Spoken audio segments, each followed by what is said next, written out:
Bread and Jewels. A king once decided to give away a part of his wealth by disinterested charity. At the same time, he wanted to watch what happened to it. So he called a baker whom he could trust, and told him to bake 2 loaves of bread. In the first was to be baked a number of jewels, and in the other nothing but flour and water. These were to be given to the most and least pious people whom the baker could find. The following morning 2 men presented themselves at the oven. One was dressed as a dervish and seemed most pious, though he was in reality a mere pretender. The other, who said nothing at all, reminded the baker of a man whom he did not like, by a coincidence of facial resemblance. The baker gave the bread with the jewels in it to the man in the dervish robe, and the ordinary loaf to the second man. As soon as he got his loaf, the false dervish felt it and weighed it in his hand. He felt the jewels, and to him they seemed like lumps in the loaf, unblended flour. He weighed the bread in his hand, and the weight of the jewels made it seem to him to be too heavy. He looked at the baker, and realized that he was not a man to trifle with. So he turned to the second man and said, "Why not exchange your loaf for mine? You look hungry, and this one is larger." The second man, prepared to accept whatever befell, willingly exchanged loaves. The king, who was watching through a crack in the bakehouse door, was surprised, but did not realize the relative merits of the 2 men. The false dervish got the ordinary loaf. The king concluded that fate had intervened to keep the dervish protected from wealth. The really good man found the jewels and was able to make good use of them. The king could not interpret this happening. "I did what I was told to do," said the baker. "You cannot tamper with fate," said the king. "How clever I was," said the false dervish. This tale is recited at Ghazagar, the shrine in western Afghanistan where the great Sufi teacher Khwaja Abdullah Ansar was buried in 1089. Its first layer of teaching is that while man may be offered something of great value to his future, he does not necessarily take advantage of it.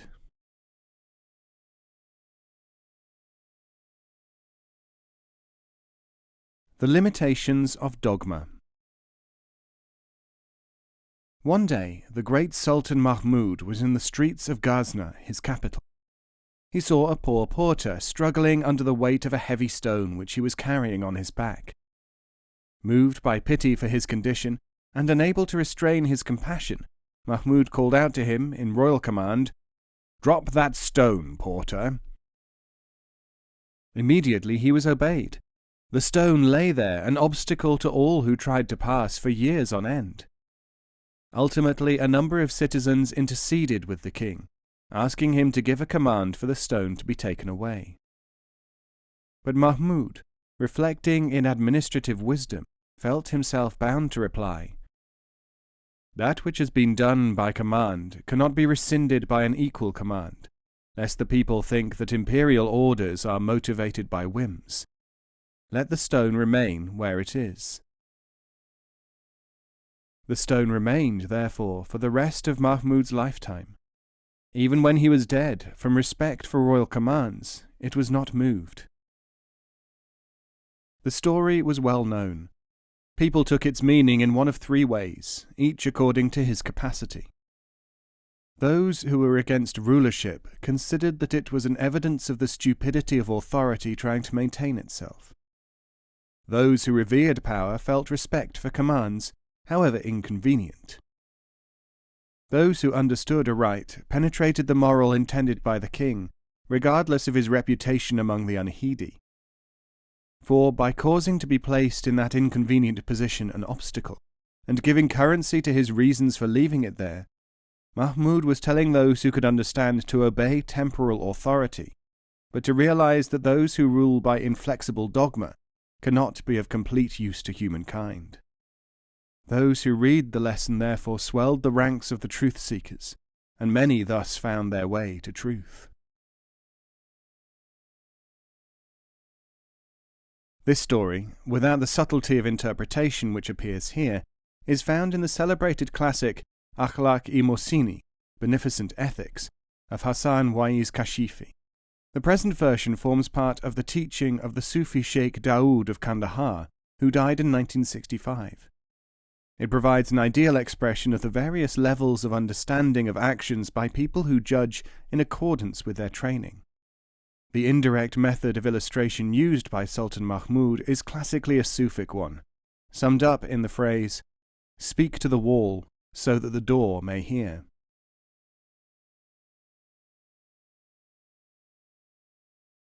The Fisherman and the Genie.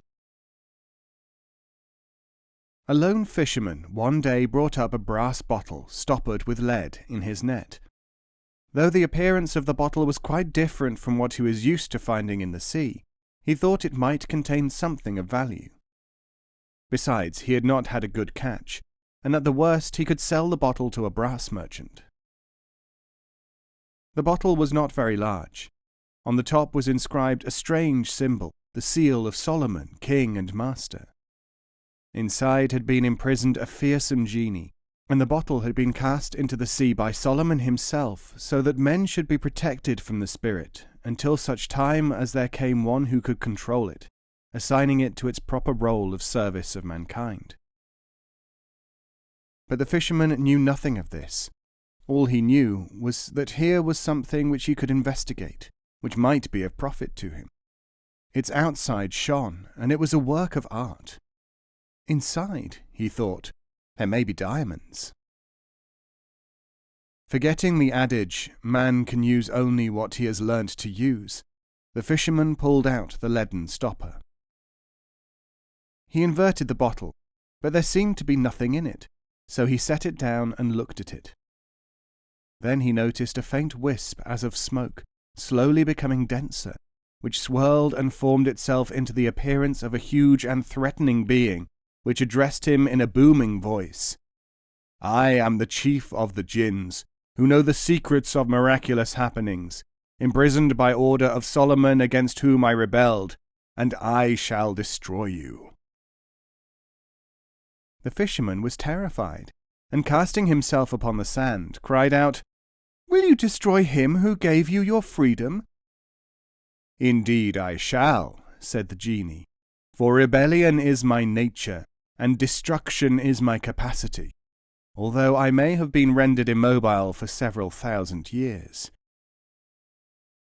The fisherman now saw that, far from profit from this unwelcome catch, he was likely to be annihilated for no good reason that he could fathom.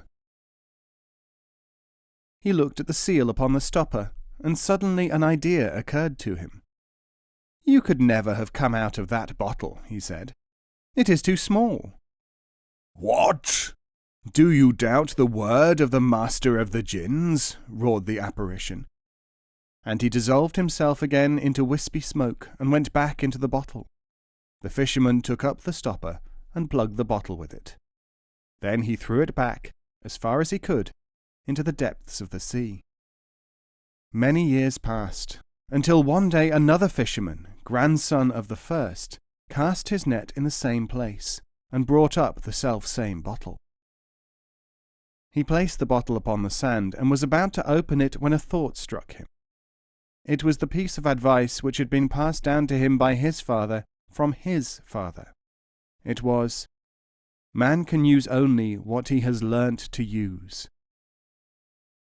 And so it was that when the genie, aroused from his slumbers by the movement of his metal prison, called through the brass, "Son of Adam, whoever you may be, open the stopper of this bottle and release me, for I am chief of the jinns who know the secrets of miraculous happenings."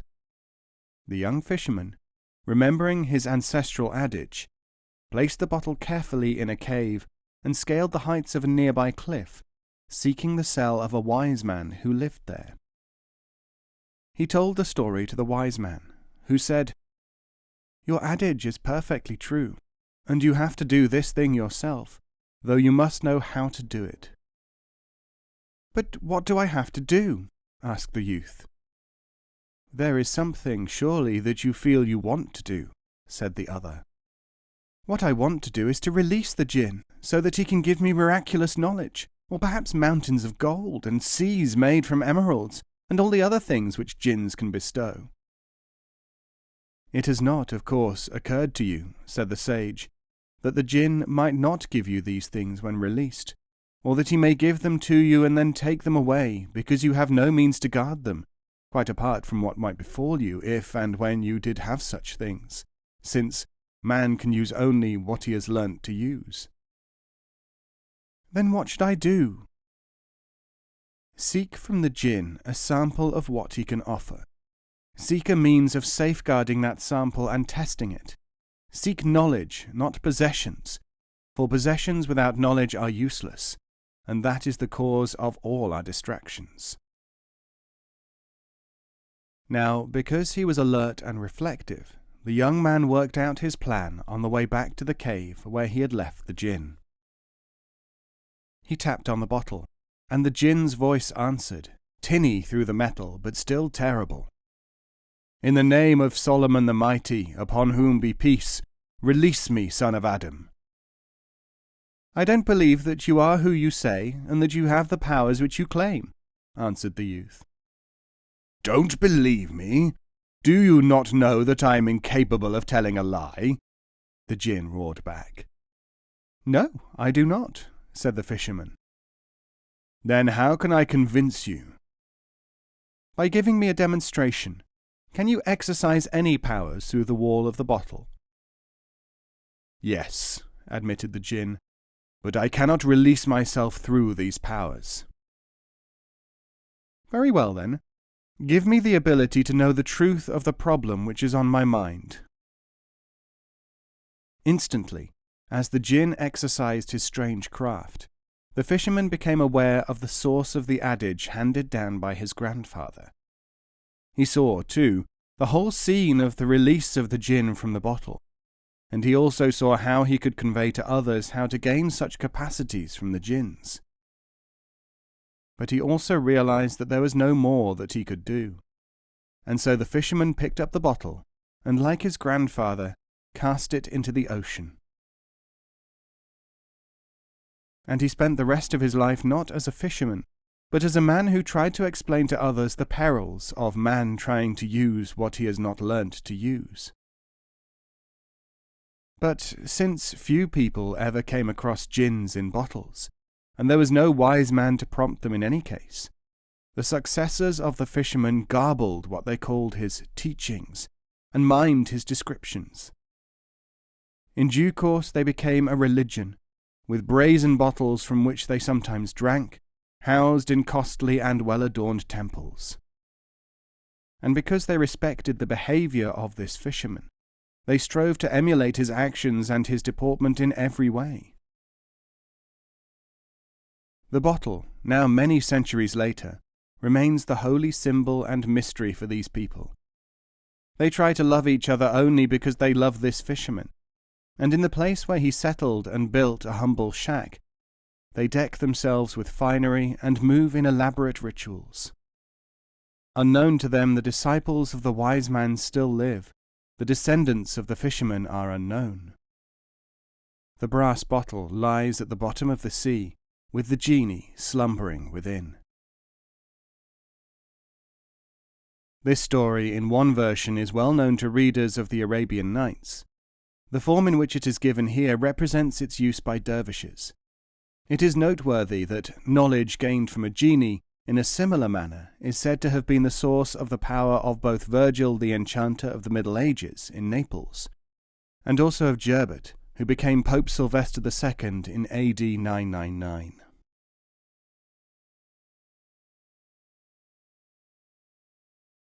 The time, the place, and the people. In ancient times there was a king who called a dervish to him and said, "The dervish path, through a succession of masters reaching back in unbroken succession to the earliest days of man, has always provided the light which has been the motivating cause of the very values of which my kingship is no more than a one reflection." The dervish answered, "It is so." "Now," said the king, "since I am so enlightened as to know the foregoing facts, eager and willing to learn the truths which you, in your superior wisdom, can make available. Teach me." "Is that a command or a request?" asked the dervish. "It is whatever you make of it," said the king. "For if it will work as a command, I shall learn. If it operates successfully as a request, I shall learn." And he waited for the dervish to speak. Many minutes passed, and at length the dervish lifted his head from the attitude of contemplation and said, "You must await the moment of transmission." This confused the king, for, after all, if he wanted to learn, he felt he had a right to be told, or shown, something or other. The dervish left the court. After that, day after day, the dervish continued to attend upon the king. Day in and day out the affairs of state were transacted. The kingdom passed through times of joy and trial. The councillors of state gave their advice. The wheel of heaven revolved. "The dervish comes here every day," thought the king, each time he caught sight of the figure in the patched cloak. "And yet he never refers to our conversation about learning. True, he takes part in many of the activities of the court. He talks and he laughs. He eats and he, no doubt, sleeps. Is he waiting for a sign of some kind?" But try as he might, the king was unable to plumb the depths of this mystery. At length, when the appropriate wave of the unseen lapped upon the shore of possibility, a conversation was taking place at court. Someone was saying, "Daoud of Sahil is the greatest singer in the world." And the king, although ordinarily this sort of statement did not move him, conceived a powerful desire to hear this singer. "Have him brought before me," he commanded. The master of ceremonies was sent to the singer's house, but Daoud, monarch among singers, merely replied, "This king of yours knows little of the requirements of singing. If he wants me just to look at my face, I will come. But if he wants to hear me sing, he will have to wait, like everyone else, until I am in the right mood to do so. It is knowing when to perform and when not which has made me, as it would make any ass which knew the secret, into a great singer." When this message was taken to the king, he alternated between wrath and desire, and called out, "Is there nobody here who will force this man to sing for me? For if he sings only when the mood takes him, I, for my part, want to hear him while I still want to hear him." It was then that the dervish stepped forward and said, "Peacock of the age, come with me to visit this singer." The courtiers nudged one another. Some thought that the dervish had been playing a deep game, and was now gambling upon making the singer perform. If he succeeded, the king would surely reward him, but they remained silent, for they feared a possible challenge. Without a word, the king stood up and commanded a poor garment to be brought. Putting it on, he followed the dervish into the street. The disguised king and his guide soon found themselves at the singer's house. When they knocked, Daoud called down, "I am not singing today, so go away and leave me in peace." At this, the dervish, seating himself upon the ground, began to sing. He sang Daoud's favourite piece, and he sang it right through from beginning to end. The king, who was no great connoisseur, was very much moved by the song, and his attention was diverted to the sweetness of the dervish's voice. He did not know that the dervish had sung the song slightly off-key deliberately, in order to awaken a desire to correct it in the heart of the master singer. "Please, please, do sing it again," begged the king, "for I have never heard such a sweet melody." But at that moment Daoud himself began to sing. At the very first notes, the dervish and the king were as men transfixed, and their attention was riveted to the notes as they flowed faultlessly from the throat of the nightingale of Sahil. When the song was finished, the king sent a lavish present to Daoud. To the dervish he said, "Man of wisdom, I admire your skill in provoking the nightingale to perform, and I would like to make you an adviser at the court." But the dervish simply said, "Majesty, you can hear the song you wish only if there is a singer, if you are present, and if there is someone to form the channel for the performance of the song. As it is with master singers and kings, so it is with dervishes and their students. The time, the place, the people, and the skills."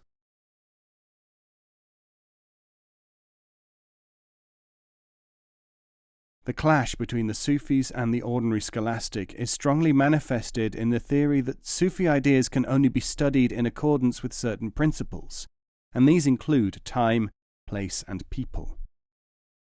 Scholars demand verification of Sufi claims on their own terms.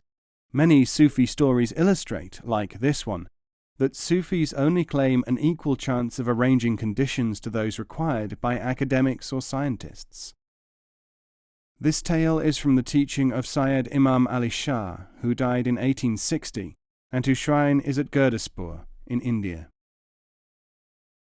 This famous Naqshbandi teacher was frequently plagued by would-be disciples of all origins and faiths, because of the strange psi phenomena constantly reported of him. People said that he appeared to them in dreams, giving them important information, that he was seen in several places at once, that whatever he said was found to have some application to the advantage of his interlocutor.